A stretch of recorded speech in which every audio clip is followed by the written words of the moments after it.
À l'examen, il y a les mots pecno, plouc, beauf, cutéreux, campagnard.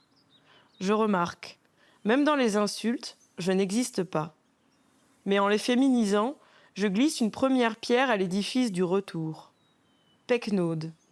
Un vent chaud dans les Troènes, une haleine de Stambul. Il faut savoir de quelle rugosité on émerge pour en sentir le goût en bouche. J'ai choisi de présenter Pecnaude de Juliette Rousseau. C'est un titre qui m'a tout de suite attirée à sa sortie en librairie. Déjà, le mot Pecnaude féminisé comme ça, c'était assez étonnant. La couverture du livre est très attirante. Forcément, j'ai eu envie d'aller voir ce qu'elle avait à nous raconter, sachant que moi aussi, je me considère un peu comme une Pecnaude. J'ai grandi à la campagne. Et Juliette Rousseau, c'est ce qu'elle nous raconte dans son livre.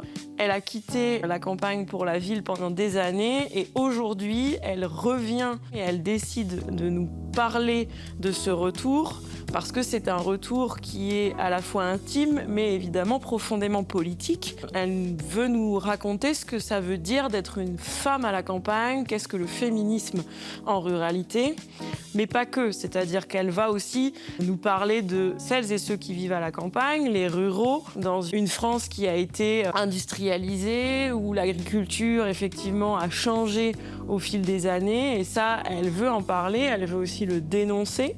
On est surprise aussi parce qu'on est dans un essai qui, en même temps, touche au récit, dans une forme qui est presque poétique. C'est un texte hybride, mais c'est pas grave, justement, puisqu'il touche finalement plein de publics, avec une langue qui est mouvante, qui est touchante, qui est percutante, comme le sait le faire Juliette Rousseau.